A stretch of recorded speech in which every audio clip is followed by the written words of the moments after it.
Hi అండి, నేను మీ లలితా బీశెట్టి. ప్రతిరోజు భగవద్గీతలో 5 శ్లోకాలు చదివి వినిపిస్తున్నానండి. దానిలో భాగంగా ఈరోజు ద్వితీయోధ్యాయం సాంఖ్యయోగం అండి.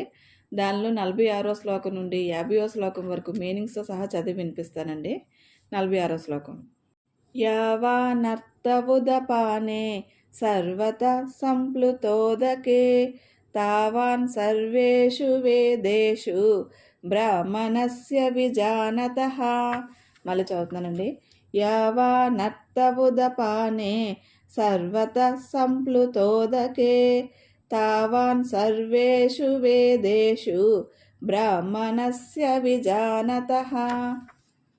దీని మీనింగ్ చదువుతానండి. అంతటా జలం పొంగి పొర్లుతున్నప్పుడు జల కలశాల ఉపయోగం ఎంతవరకు అనుభవజ్ఞుడైన బ్రాహ్మణునికి అన్ని వేదాల ఉపయోగం అంతవరకే. 47వ శ్లోకం చదువుతున్నానండి. కర్మణ్యేవాధికారస్తే మా ఫలేషు కదాచన మా కర్మ ఫలహేతుర్భూః మా తే సంగోస్త్వ కర్మణి. మళ్ళీ చదువుతున్నానండి. కర్మణ్యేవాధికారస్తే మా ఫలేషు కదాచన మా కర్మ ఫలహేతుర్భూః మా తే సంగోస్త్వ కర్మణి. దీని తాత్పర్యం చదువుతానండి. కర్మలు చేయడంలోనే నీకు అధికారం ఉన్నది. కర్మ ఫలాలపైన ఎప్పుడూ లేదు. కర్మ ఫలానికి కారకుడివి కావద్దు. అలాగని కర్మలు చేయడం మానుకోవాలి అని కూడా అనుకోవద్దు. 48వ శ్లోకం చదువుతానండి. యోగస్థ కురు కర్మాణి సంగం త్యక్త్వా ధనంజయ సిద్ధ్యో సమో భూత్వా సమత్వం యోగ ఉచ్యతే. మళ్ళీ చదువుతానండి. యోగస్థ కురు కర్మాణి సంగం త్యక్త్వా ధనంజయ సిద్ధ్యో సమో భూత్వా సమత్వం యోగ ఉచ్యతే. దీని తాత్పర్యం చదువుతానండి. ధనంజయ, యోగంలో నిలిచి సంఘం వదిలి కర్మ ఫలితాలు సిద్ధించకపోవడం ఈ రెంటిని సమంగా భావించి కర్మలు చెయ్యి. ఆ సమత్వమే యోగమని చెప్పబడుతుంది. 49వ శ్లోకం చదువుతున్నానండి.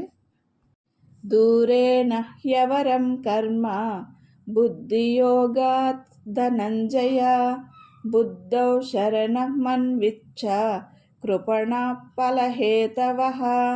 మళ్ళీ చదువుతున్నానండి. దూరేణ హ్యవరం కర్మ బుద్ధియోగాత్ ధనంజయ బుద్ధౌ శరణమన్విచ్చ కృపణ ఫలహేతవః. దీని తాత్పర్యం చదువుతున్నానండి. ధనంజయ, సమత్వ బుద్ధితో కూడిన కర్మ కంటే కామ్యకర్మ చాలా అల్పమైనది. కాబట్టి ఆ సమబుద్ధిని ఆశ్రయించు. కర్మ ఫలానికి కారకులయ్యేవారు పిసినిగొట్టులు. 50వ శ్లోకం చదువుతానండి. బుద్ధియుక్తో జహాతీహ ఉభే సుకృత దుష్కృతే తస్మాద్యోగాయ యుజ్యస్వ యోగ కర్మసు కౌశలం. మళ్ళీ చదువుతున్నానండి.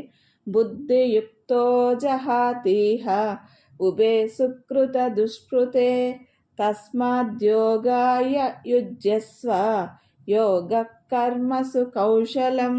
దీని తాత్పర్యం చదువుతానండి. సమబుద్ధితో కూడిన వ్యక్తి ఈ జన్మలోనే పుణ్య పాపాలని రెంటినీ వదులుతారు.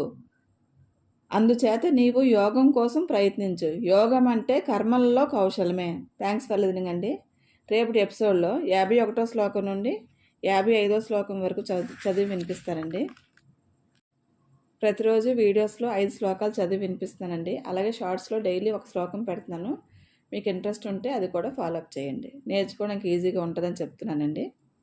లోకా సంస్థ సుఖినో భవంతు.